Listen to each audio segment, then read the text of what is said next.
Coucou les lunes, on se retrouve pour la troisième partie de notre tuto. Alors juste avant, je vous montre un petit peu ce que j'ai réalisé de mon côté. Donc ça, vous l'avez vu en tuto, nous l'avons réalisé ensemble. Et je vais vite fait vous montrer l'autre côté.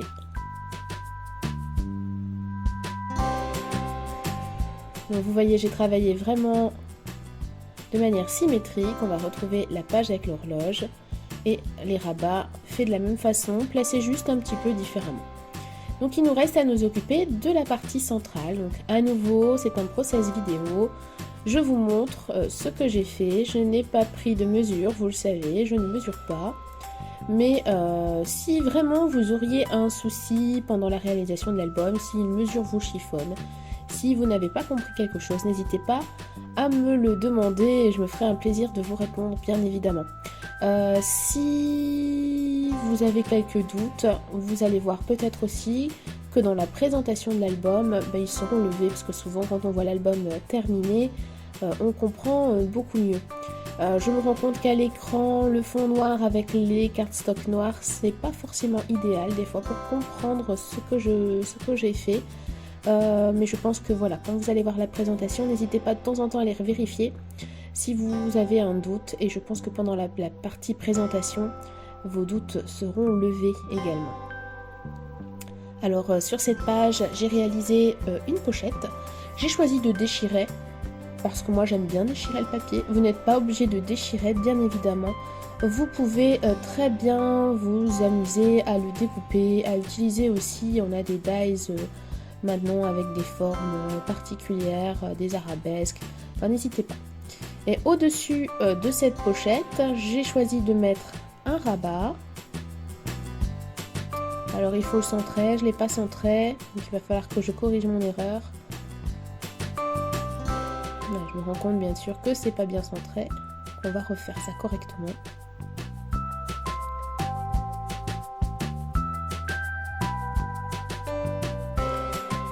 Donc j'ai fait le rabat dans du cardstock noir, je vais le recouvrir d'une chute de papier de la collection, donc il me reste des chutes de papier de la Dream Shadow ici.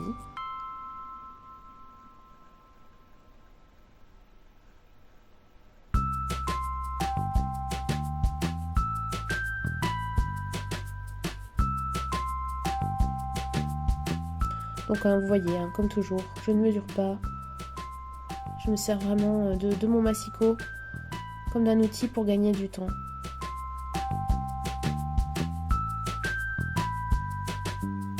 Comme toujours, je fais les encoches pour l'emplacement photo. Alors quand j'utilise cette perforatrice, je ne colle pas les coins, vous avez vu, dans mon papier, parce que sinon vous allez être embêté pour glisser vos photos. Si les coins sont collés, on ne sait plus glisser les photos. Donc je ne colle que la partie centrale et c'est bien suffisant. Alors dans votre kit, vous avez eu des petites flippettes, donc les petites flippettes rétro noires de la collection.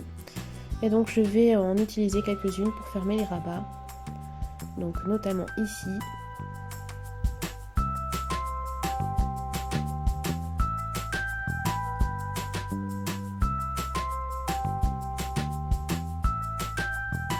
Et je la fixe avec un petit bret.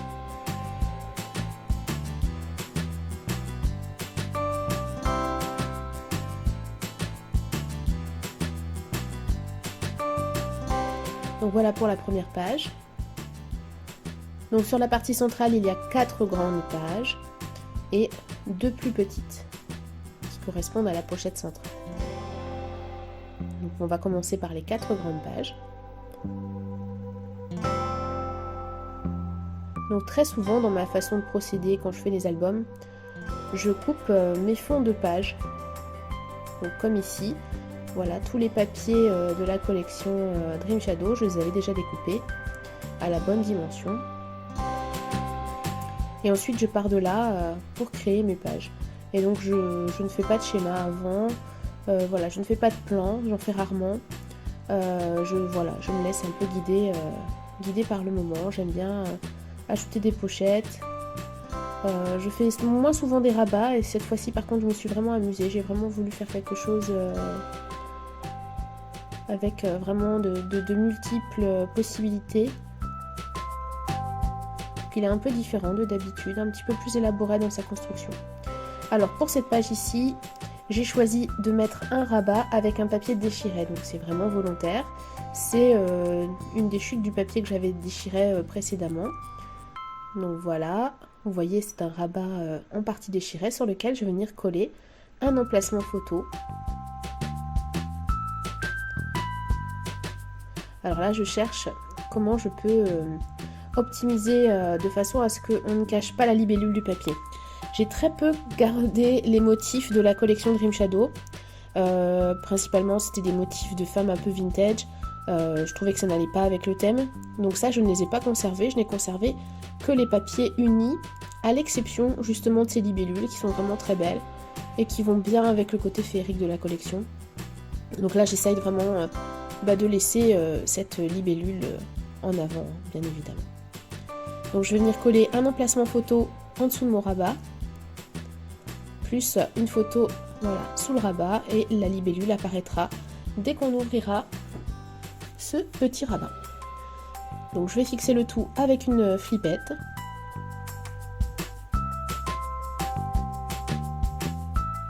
Alors je ne le fais pas quand j'utilise du papier 250 grammes parce que c'est vraiment solide, mais quand vous utilisez du papier un peu plus fin, par exemple si vous avez utilisé la Hummingbird Song en papier de fond, n'hésitez pas à consolider à l'arrière de votre page avec une petite chute de papier, hein, un petit bout de papier déchiré que vous venez coller à l'arrière là où vous fixez la flippette. Ça permet vraiment de consolider les choses. Là sur du papier de 150 grammes, ça ne s'impose pas. C'est vrai que les papiers de Craft O'Clock sont vraiment de très bonne qualité. Je colle ma deuxième page. On va pouvoir passer à la suivante.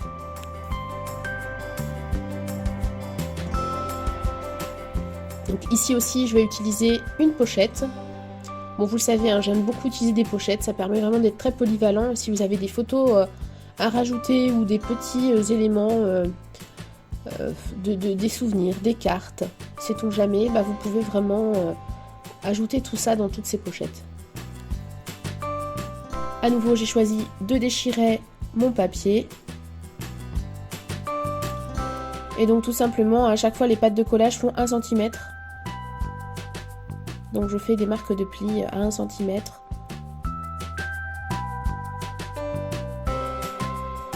Et je coupe bien sûr les angles pour faire les pochettes. Donc à chaque fois que vous avez voilà, une patte de collage, la plupart du temps elle fait 1 cm, parfois un peu plus s'il s'agit d'une chute de papier, je coupe pas forcément. Mais voilà, la plupart du temps ça fait 1 cm.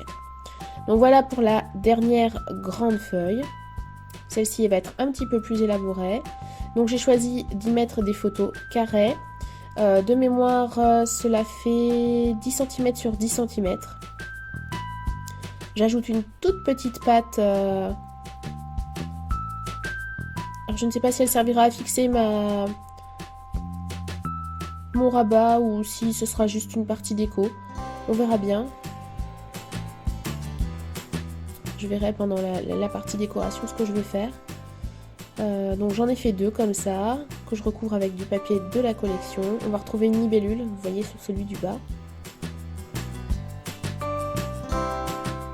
Et donc ces 2 emplacements photos, je vais venir les fixer sur un rabat.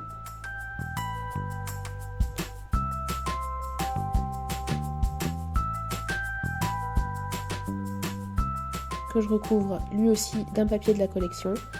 C'est une simple chute de cardstock en fait, hein. Donc avec ma chute de cardstock, j'ai regardé un petit peu ce que je pouvais faire et j'ai trouvé cette idée que je trouvais sympa. Donc je viens fixer le rabat en haut au milieu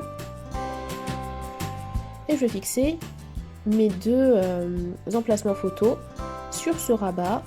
Donc ça va dépasser, ça va donner un côté asymétrique et les 2 photos vont très légèrement voilà, se superposer. Donc vraiment très légèrement, donc ça va pas gâcher, ça gâchera pas vos photos.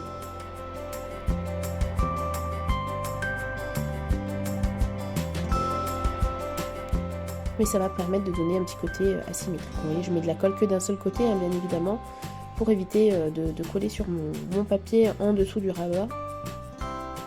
Même si là, parfois, je me déborde un peu, donc je suis obligée un petit peu de rattraper mes erreurs. Je vais parfois un petit peu trop vite. Donc voilà pour la construction de cette page.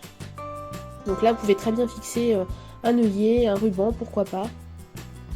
Donc je ne sais pas encore comment je vais la fixer, je réfléchirai au fil de ma décoration.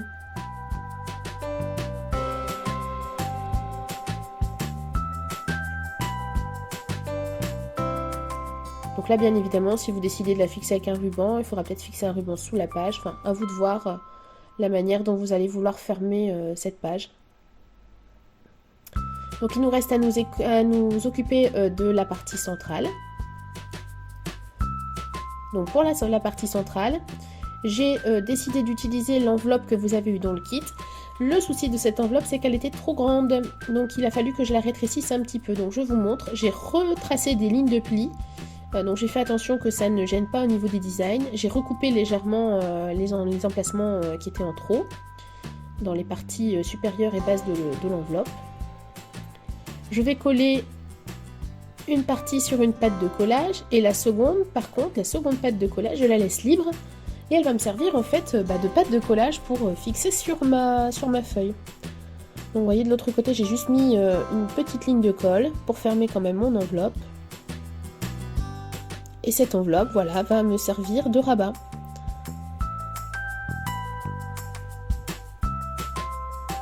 Donc je viens la fixer sur mon papier.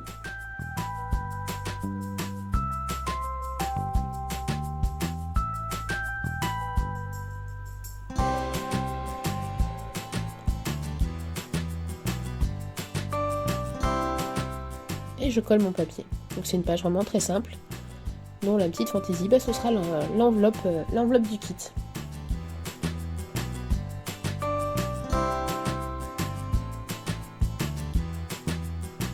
Donc je viendrai trouver un petit système de fermeture pour mon enveloppe un peu plus tard. Je vais sans doute la fermer avec une fleur sans doute de la déco, de la collection que je ne collerai qu'à moitié. Ensuite pour la partie pochette, donc au dos, je vais utiliser un papier sur lequel j'ai fixé une flippette. Alors quelle drôle d'idée de fixer une flippette comme ça sans rien. Je vous explique pourquoi. En fait je veux simplement pouvoir fixer, donc là c'est juste à titre d'illustration, hein. Je veux simplement pouvoir fixer un petit carnet photo à l'intérieur mais pas complètement caché. Et donc c'est la petite flippette qui tiendra le rabat de ce carnet.